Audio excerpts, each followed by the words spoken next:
Welcome to Equality Education, a show about inclusive teaching, supportive parenting, and a kinder future. Hello everyone, how you doing? I hope you're good. So today on the show, I have such a little ray of sunshine for you. I have the incredible Michael Gunnin, and if you don't know who he is, well, you're in for a treat. Let me tell you a little bit more about him. Okay, so Michael Gunnin is an international competitive swimmer. He holds dual Jamaican and British citizenship and is the current national record holder for the 200-metre butterfly and the 200 and 400-metre freestyle events. Gunnin went on to win the Pride Award at the Attitude Pride Awards 2019 for his efforts in visualising LGBT+ sport around the globe. He was also set to represent Jamaica this year in the 2020 Olympics. However, that dream has obviously been put on pause due to COVID-19. But Michael is staying positive, and in this episode, I talked to him about his childhood, his nerve-wracking competitions, representing Jamaica as an openly gay athlete, and his experience visiting schools and becoming a role model. Hello, Michael. How are you doing? I'm good. Thank you for having me on. Oh my gosh, thank you so much for coming on. You're amazing and such an inspiration, and I'm super thrilled that you could join today, so thank you. The reason why I asked you on is because I just think you're an incredible role model for so many people, especially kids, and I just want teachers and parents to know about you and know about your achievements and the things you do. So yeah, I'm really excited to talk to you today. Oh no, honestly, it's an absolute pleasure.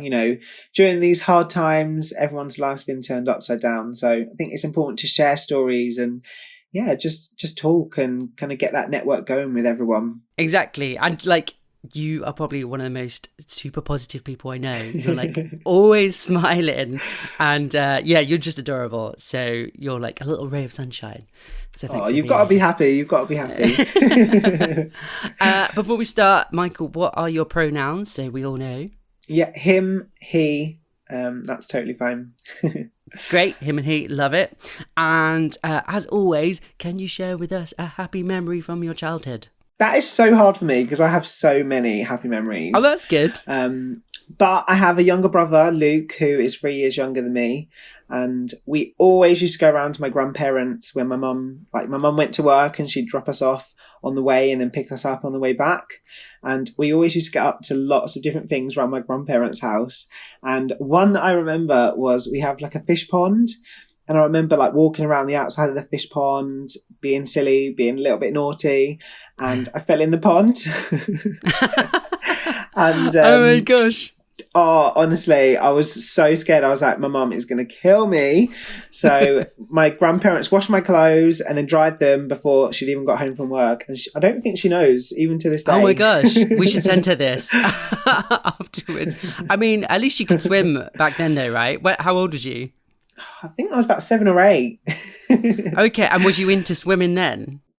Yeah, I was. I didn't do it, really religiously, but I did love swimming, and I did swim occasionally, so it was nice. Well, maybe that was the start. Maybe that's what sparked it all off. No, definitely, maybe. That is an awesome memory. Thank you for sharing that. And I love that you said you had lots of happy memories from childhood. Because I think sometimes as LGBT plus people, it's always childhood can be a little bit difficult for us to navigate. I don't know, for me, I also had a super great childhood, but there was times when I just felt uncomfortable or different. And I'm wondering if you can relate to that and if you're happy to share some of your childhood with us and how you felt as perhaps an LGBT plus child. Yeah, I did have a good childhood, had so many happy memories. And I think one thing that did stand out was I was different. I was very happy, bubbly, and I was always so different to everyone in my class. But, I think I loved that about myself. I loved that I was different and I loved that I was unique. And, to be honest, I didn't know it was anything to do with LGBT. I just assumed that I was happy and more energetic than lots of other people in the class. But all my teachers were really supportive of me, and from definitely primary school, I never got bullied. Everyone treated me with love, and I really do feel like I was supported. And it was only kind of going into secondary that I did experience a little bit of bullying because I was different. But I think, from my early years, to this day, I still say that my primary school years were some of the best days of my life. I had so much fun. Oh, I bet you were super popular and had loads of friends. I was always the lead in like different school plays and all of those, monologues. I did love all that. Oh, well, because you're just so like easy to like come over and talk to. You're super approachable and smiley. So yeah, I can imagine you had a lot of friends. Yeah, no. In primary school and a good time being the lead in all of your plays. No. Do you like sing and dance then as well? Yeah, so I really wanted to go to like drama school when I was a bit older, but I had to choose between that and swimming, and obviously swimming took the lead. Mm-hmm. But I used to love schools. I used to love just doing what I can and like visiting other schools. We used to do different swimming competitions as well and competing against different schools and years. And I loved it. I really loved it. So when did you start? When did you start swimming? So my parents are not strong swimmers themselves. And, we always went on some holidays every 2 years. And my mum just didn't want to worry about me going in the water. So she taught me, she put me into lessons and made sure that I was taught from, I think, the age of 4, really. And to be honest, I didn't like it at first. I really didn't. I was crying, I was kicking and screaming. And I think my mum had to come in for a couple of the lessons because I didn't want to be in the water. But, I think as I started to learn to love swimming and I started to just find out what I enjoyed about it. I loved being underwater. I loved being challenged. My teacher would put something on the bottom of the pool and I had to get it. I was so competitive. I didn't want to be seen as, I couldn't do that. I had to be able to do everything. And I think that's where my love, for it came in. Amazing. I love that your mum came in the pool with you as well. Yeah. Considering you said she wasn't a strong swimmer, she must have like really wanted you to learn. Yeah, no, definitely. That's really cool of her. Definitely, like even my grandparents, they're not really strong swimmers. My granddad loves being in the water, but my nan, she couldn't swim as well. So I think through the family generation, everyone was just so supportive of me and my brother swimming. So yeah, we started it very early. And then obviously you were like amazing at it because then you've gone on, it's your job. You're like a professional swimmer. You've competed for 2 different countries. You competed for Jamaica and Great Britain. Is that right? Yeah, I feel so lucky. My dad's Jamaican and my mum's British, so I've always had that option of what nation I swim for. I was born in the UK. My mum has always been here. My dad moved over from Jamaica when he was 5. And my mum and dad kind of met as like childhood sweethearts. They met at school and just kind of, they're still together now, which is lovely. And I represented Team GB in the past. I went to lots of different competitions. That's so incredible. Yeah, no, it really... Like, let's just talk about that for the moment. Like, how old was you when that happened? So I made my first team when I was 16 with Great Britain. That's so young. So that's amazing. It was a very scary time, leaving my parents for the first time for like the competition, but at the same time, amazing. Getting all the kit and, being a part of a team, I think, it's amazing. And your preferred style is butterfly, isn't it? Yes, yeah. Yeah, which is, I love that so much because, I don't know, it kind of conjures up this idea of like a little delicate butterfly. But then actually, because I watched some clips of you like doing it and I was like, oh my goodness, that does not look like a butterfly. I mean, it does because it's got the wings, but it's like ferocious. You're like a tiger. It is definitely the hardest stroke, 100%. Yeah. And do you have to do that for what? 200, 400 meters? 200, yeah, I do the 100 meters and the 200 meters. And I also do the freestyle, the 200 meters as well. So, but when I was younger, I used to do all the strokes. I used to be a medley swimmer and I used to do fly back, breaststroke, freestyle. So I used to do it all.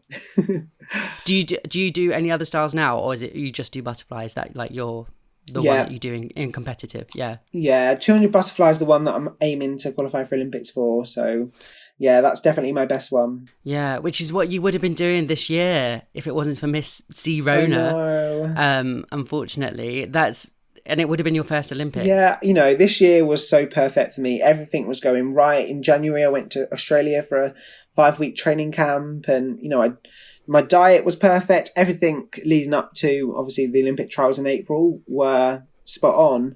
And obviously, the rug's kind of been pulled under us from the carpet and we've been left on our backs. Yeah. But at least we know the new date. At least we hopefully the Olympics will carry on going ahead next year. And that's something that we can kind of look for and aim towards. But do you think you've learned anything about life because of it? Yeah, no, I've spent so much time with my family and friends. I've been isolating with some friends who are ex-swimmers. Like I live with Rebecca Adlington, and I'm godfather to her little daughter, and we've had such amazing time playing, and I've definitely found my love. I love working with children, but there's just a bond that we have, and I just love playing with her and kind of educating her as much as I can. So it's so rewarding. What do you think about when you're swimming and you're competing? Like, I'm really interested to know what goes through your head whilst you're in the pool, or do you even remember it at all?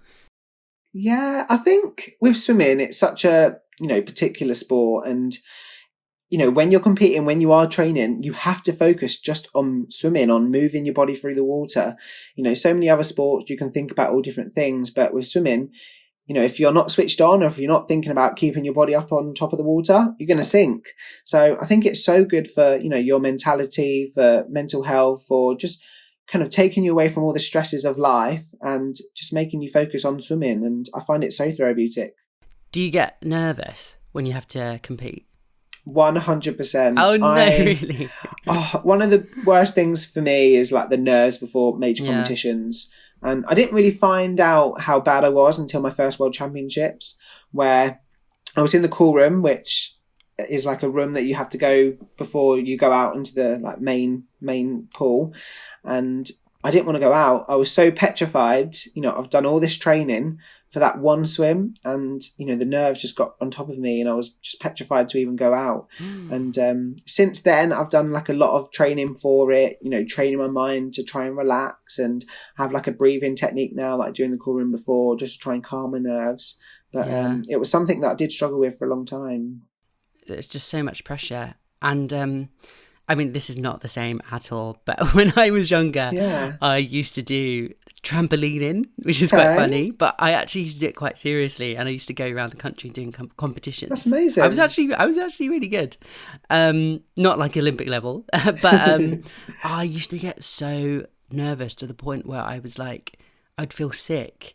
And I think sometimes we put so much pressure on ourselves as well. Like, no one else is putting pressure on ourselves apart from us. So I remember I had to like kind of stop doing competitive trampolining because I got so nervous. And that's when I moved on to do like musical theatre and dancing. So I used to be in like shows. I did like some West End shows and other things. But even then, that's amazing. I used to get like really nervous before going on the stage as well, to the point where it was kind of one of the factors why I stopped performing, because I was like, I can't deal with this pressure. Like, it stresses me out.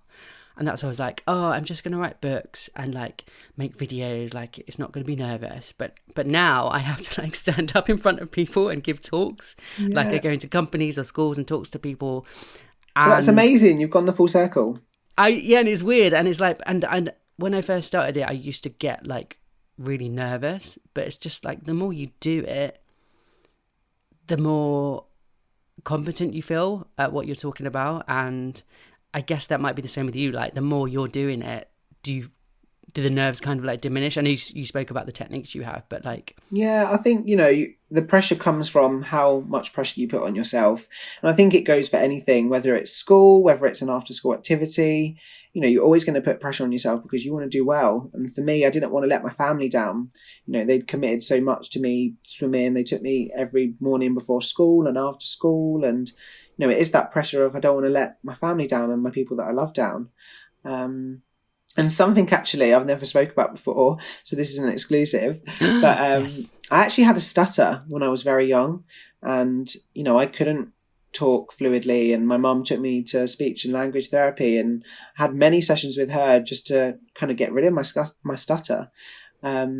So now obviously when I do talks and I go into schools and different things, like, it's amazing how far I've come. Well, we've come. We've done amazing. Wow, that's so incredible. Thanks for sharing that. No, it's fine. What was that like as a child having a stutter? May I ask? Yeah, I was so excited, and I think because I was so bubbly, I just rushed to get my words out, and I never knew like patience. And I think my speech and language therapist did teach me patience, and to not rush speaking, to think about what you want to say. And I was so embarrassed when I would stutter, and teachers would always pick up on it, and I hated it. I hated being different in that way. So yeah, that it was hard going to the classes at first because I felt like I shouldn't have to, but obviously now it's definitely paid off. And it's interesting, that word, like patience. You had to find patience in yourself, but I think as a society, we all have to find patience with each other as well, and understand that we're all different and we're all going to be communicating in different ways, and we just need to chill out sometimes and be patient with other people and let them communicate in their own time and their own way. So yeah, thanks for sharing that. That's really cool. Yeah. Oh, one last thing I want to talk about with swimming, and we briefly spoke about this before we started recording, is that the stereotype of Black people not swimming. And that's something I've only discovered maybe the past couple of years. Like, I remember my friend told me, and I was like, what? I've never heard of that. But it's a thing. Yeah, I think, when you watch the Olympics, you always see, Black athletes on the athletic track, doing running and kind of doing all the track and field, activities. And swimming, Black people are a minority. I think so many people have questioned why that is. And, there is that stereotype going around. I'm sure there's loads more stereotypes that we'll come across, but, that Black people don't swim and Black people sink in water. Well, from an early age, my parents put me in water, and, I do not sink. I've had a really successful swimming career so far. And I think, if you're told that, Black people can't swim, I think you automatically just think, well, what's the point of taking them to swimming lessons? Because, I don't want them to drown. I don't want anything to happen. But I think it's the same as anything. If you'd have told some people that you can't get rid of a stutter, like I did, people probably wouldn't try to get rid of it. But, I think until you try to break those stereotypes and swim and, go to therapy, I think there is no stereotype. And I'm so proud to kind of fly that Black swimming flag, because I am showing people that it can. Exactly. And you are incredible, like in the water. You're like a machine. You're literally amazing. And it blows my mind that myth exists. Like, do you know where that comes from?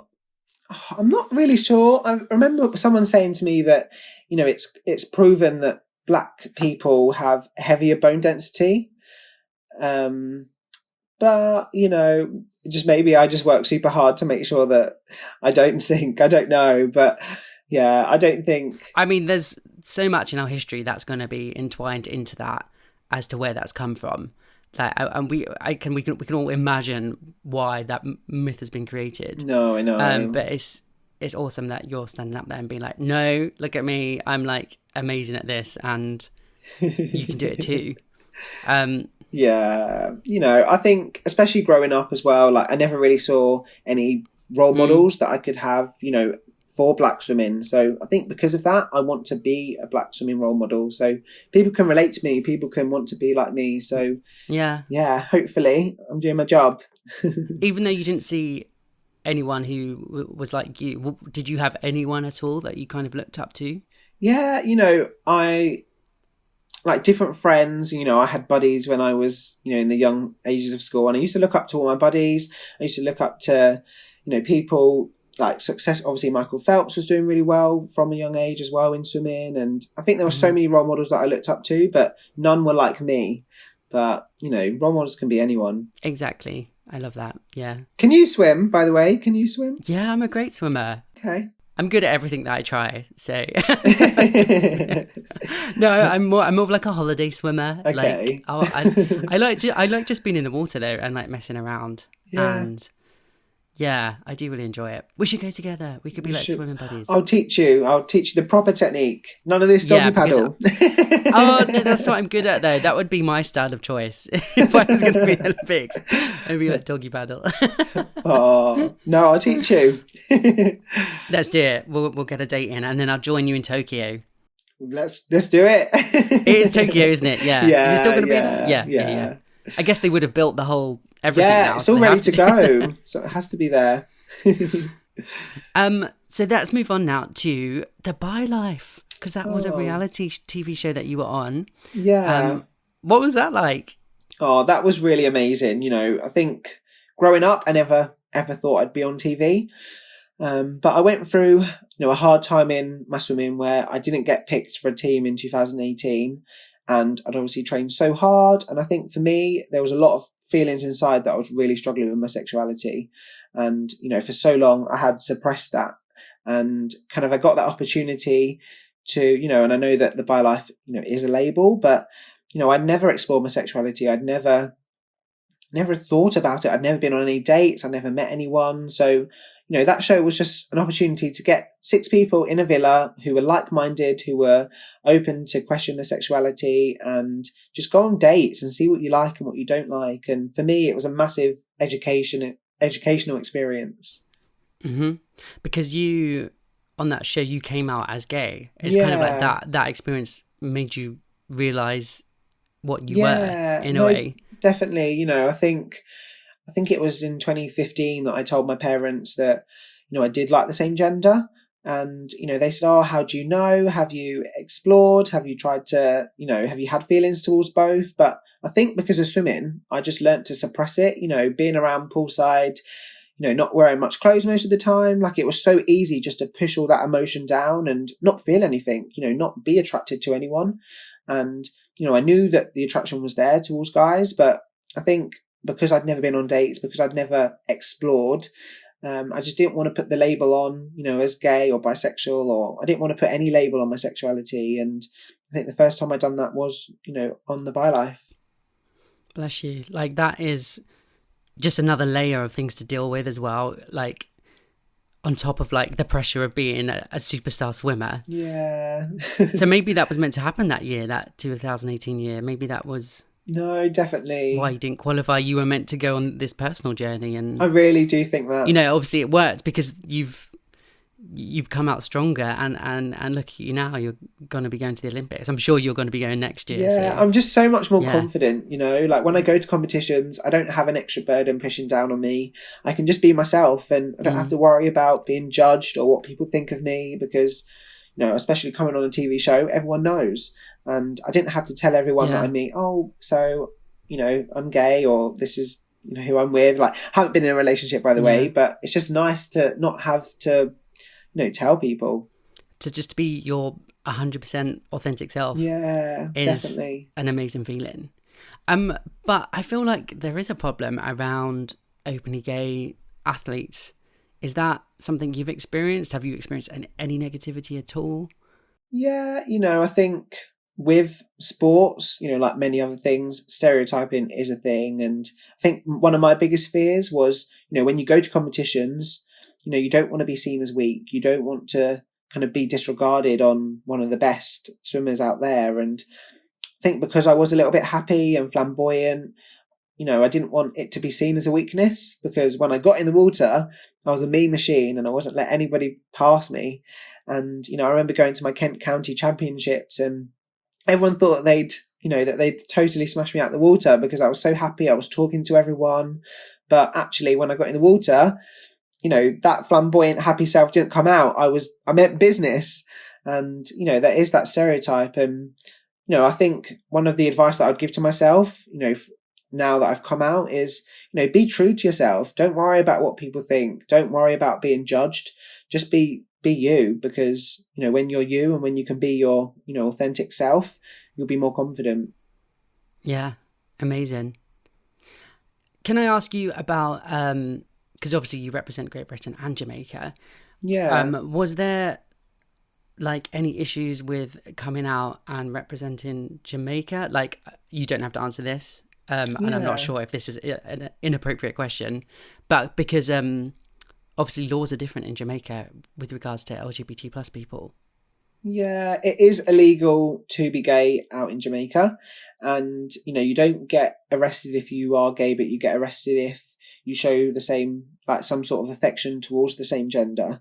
Obviously me living in the UK, I don't have to worry about kind of showing that out in Jamaica. But I think for me, there's no openly gay athlete in Jamaica. And without someone starting a conversation, without there being someone that changes that, or to show you that there are people out there, I think is so important. And, I was so scared of the repercussions when I did start to swim for Jamaica, because, I knew what was happening out there. I knew that they didn't like, gay people or openly gay people. So for me, it was a hard decision, but I know that, since coming out, I've had so many messages from young children, from teenagers to adults who are gay or are lesbian, are bisexual, who don't feel like they can come out to their parents. And, I was extremely lucky that when I did talk to my mum and dad, they were so accepting and they understood, and they were just happy for me. They wanted me to be happy and find someone who loved me.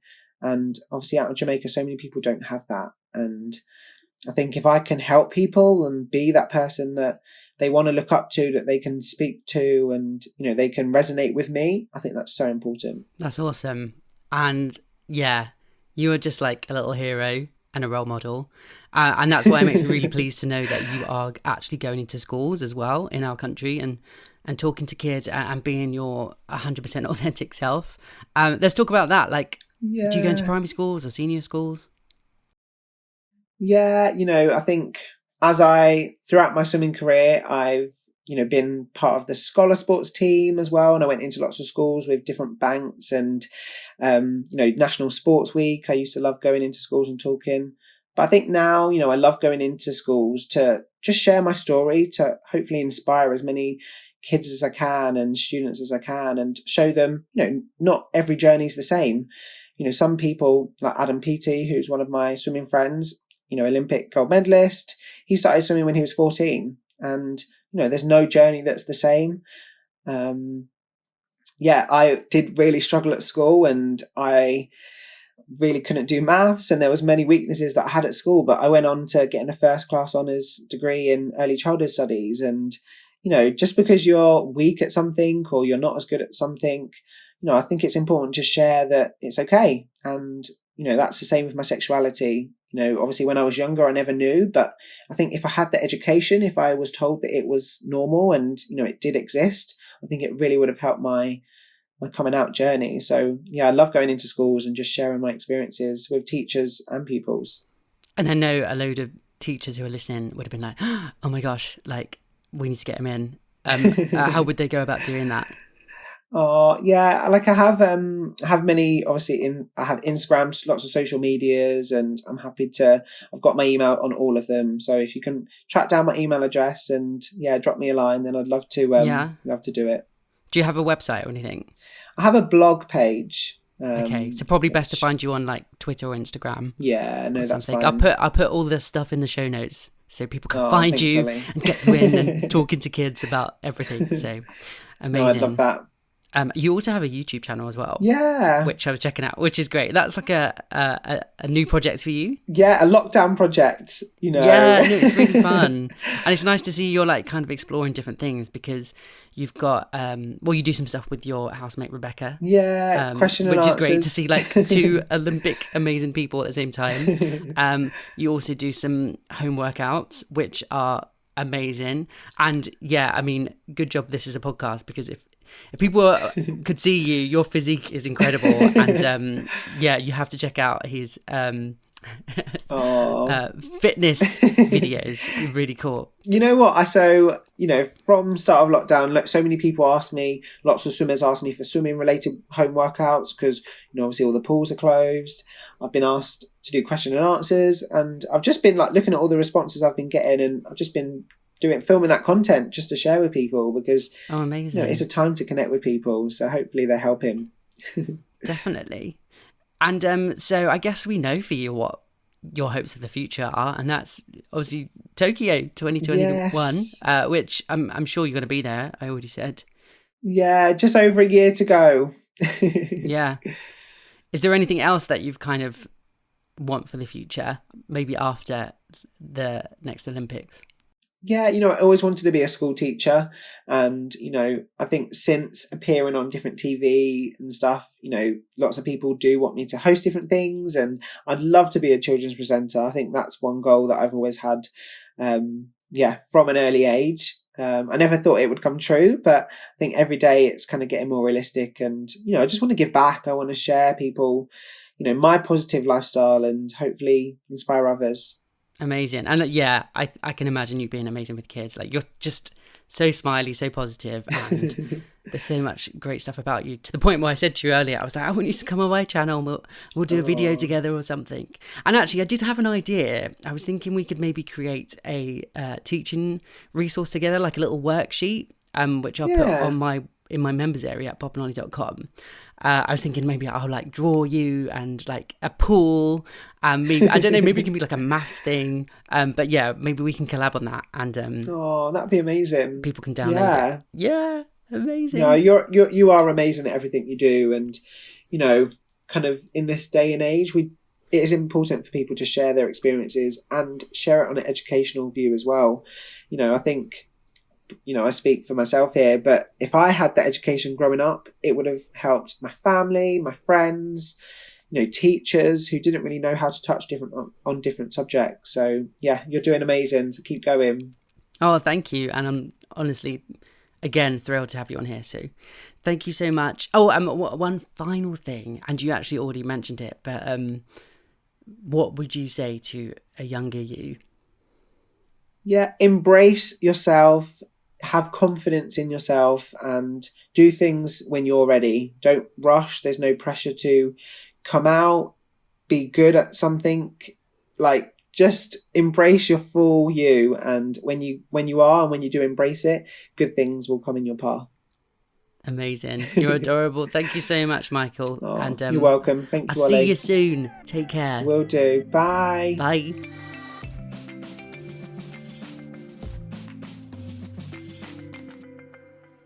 Wow, isn't he great? He is so lovely and so easy to talk to.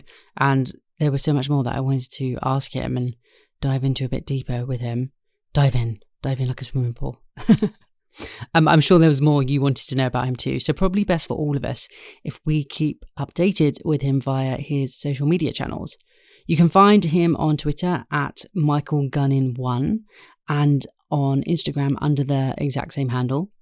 And as we mentioned, check out his YouTube channel too, which is simply named Michael Gunnin. And let's wish him luck for next year, when we will hopefully see him doing incredible things at the 2021 Olympics. As briefly mentioned, I've created some downloadable classroom resources around Michael, which you can access in the members area at popandolly.com. Just head to popandolly.com/members-area. And that is it for this episode. I hope you loved it. Thank you for being here, and I'll catch you next time. Bye.